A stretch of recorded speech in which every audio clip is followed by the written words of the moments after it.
हेल' लोगोफोर, बे समाव नोंथांमोननो मोनसे जोबोद गोनांथार भिडिअ लाबोनानै होफैदों आरो बेखौ सासे सुबुंनि बागै फोरमायनो लानाय जादों जाय जोबोद गोनांथार जोंनि बर' हारिनि थाखाय आरो बिथांनि बिहोमाया बर' हारियाव गोबांथार दङ आरो बेखौ जोङो एंगारनो हाया आरो जोङो बिथांखौ जेब्लाबो नांबाय थागौ।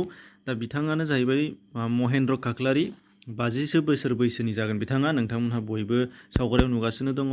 दा बिथाङा मानि सायाव गोनांथार होनबा जोङो नुनो मोनो गाहायै बिथांखौ आरिमुगिरि आरो बिथाङा सासे दामग्रा मोजां मोनग्रा गुबुन गुबुन बायदिसिना आइजें आइला दामजुफोर बिथाङा दामनो हागौ आरो बिथांनि दामनायखौबो गासैखौबो नोंथांमोनहा उनावहाय खोनानो मोनगोन जोबनायहालागै। नाथाय गिबियाव नोंथांमोनहा बिथांनि बागै मिथिनानै लाग्रो बिथाङा सोर बबेनि आरो बेखौ जोंनो मानो नांगौ जोङो फारि फारियै नोंथांमोनहा गासैखौबो स्किप खालामाजासे खोनासंलांबानो मिथिनो हानाय जागोन। दा बिथांनि बागै जों मिथिना लाग्रोदिनि फैदो। सावगारि नुनाय बिथां गेदेमायानो बियो।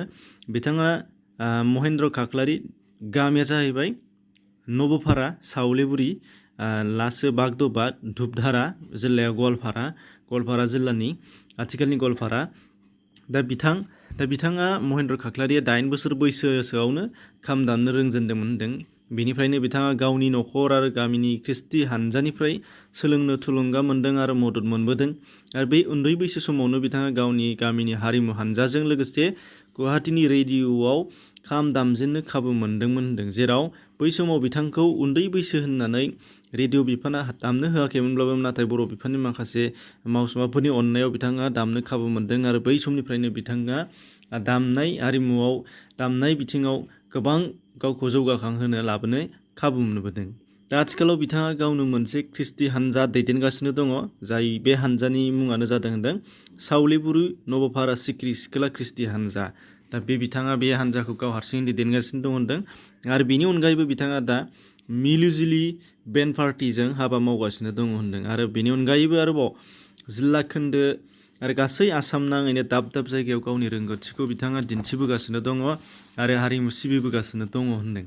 दा बिनि अनगायैबो गाहायाव नोंथांमोनहा फारि फारियै गोबांथार माखासे बाथ्राफोर मिथिलांनो हाबावगोन जे बिथाङा गाहायै मोन 6था आगजुफोरखौ जोबोद मोजाङैनो दामनो रोंगौ आरो सासे मानसियानो मोन 6था आगजु दामनो रोंनाया बेयो जोबोद बाख्नायथाव आरो सोमोनांथाव, जायखौ जोङो सरासनस्रा मानसिफ्रा गोसोआव सानोबाबो खालामनो हाया प्रेक्टिकेलि, नाथाय बिथाङा गासैखौबो प्रेक्टिकेलि खालामनो हायो।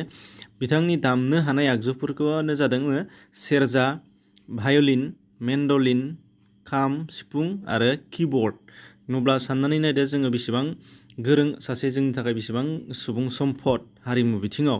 आरो बिनि अनगायैबो माखासे बाथ्राखौ नोंथांमोना दा खोनाबा आरोबाव सोमोनांनो हाबावगोन जे बिथाङा गोबांथार थियेटारफोराव खामानि मावबोदों। गाहायै बिथाङा मिनिमाम 7था थियेटार हानजाफोरजों बिथाङा खामानि मावबोदों होनदों। जेरैहाय बाहाय दङ सोरां मन्जु थियेटार, मुंखौथ' खोनाबाय नोंथांमोना नायबायबो जानो हागौ, गोबां मुंदांखा जादोंमोन बियो सोरां मन्जु थियेटार। बेनिफ्राय सुर देबि, रंघर, बेनिफ्राय नटगुरु, बेनिफ्राय भास्कर, हेंगुल, मेघालि। दा बेफोर गासै मोन 7था थियेटाराव बिथाङा खामानि मावबोदों होनदों। बिनि अनगायैबो आरोबाव नोंथांमोना जात्रा आफाद होननानै बुंबा गोबाङानो मिथिया, नाथाय गोदोनि समाव जात्रा दिन्थियोमोन। आथिखालाव लासै लासै बे गोमालांनो हमगासिनो दङ। बै जात्रा गाउन एबा जात्रा आफादाव बिथाङा गासै मोन 7 आफादाव बिथाङा बाहायबो बाहागो लाबोदों होनदों। जेरै बाहाय नोंथांमोननो दिन्थिनो दादों 1 नम्बर जेरै सत्य सनातन जात्रा आफाद, बेयाव बिथाङा खामानि मावबोदों।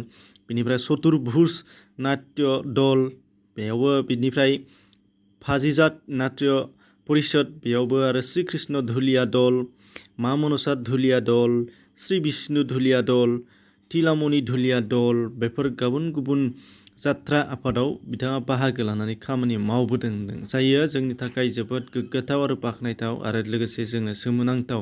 आरो बेबायदि सासे गोरों आखा फाखाखौ जोङो फोथांनानै लाखिनांगौआ जोंनि साफ्रोमनिबो बर'फोरनि बिबान एबा गासैबो सुबुं माहारिनिनो बिबान होननानै जोङो बुंनो नांगोन। मानो होनबा सुबुं सम्पदा जोंना दामनाय हारिमु बिथिङाव बा हारिमु बिथिङाव जोंना लासै लासै गोमालांगासिनो दङ। नाथाय बेबायदि सासे रोंगौथि गोनां सासे गुदि आरो गाहाय रोंगौथि गोनां गाहाय बेक्तिखौ जोङो जेब्लाबो लाखिलांबाय थानो हानांगोन आरो मदद आरो हेफाजाब होलांबाय थानो नांगोन, बेसो जोंनि गुबै बाथ्रा।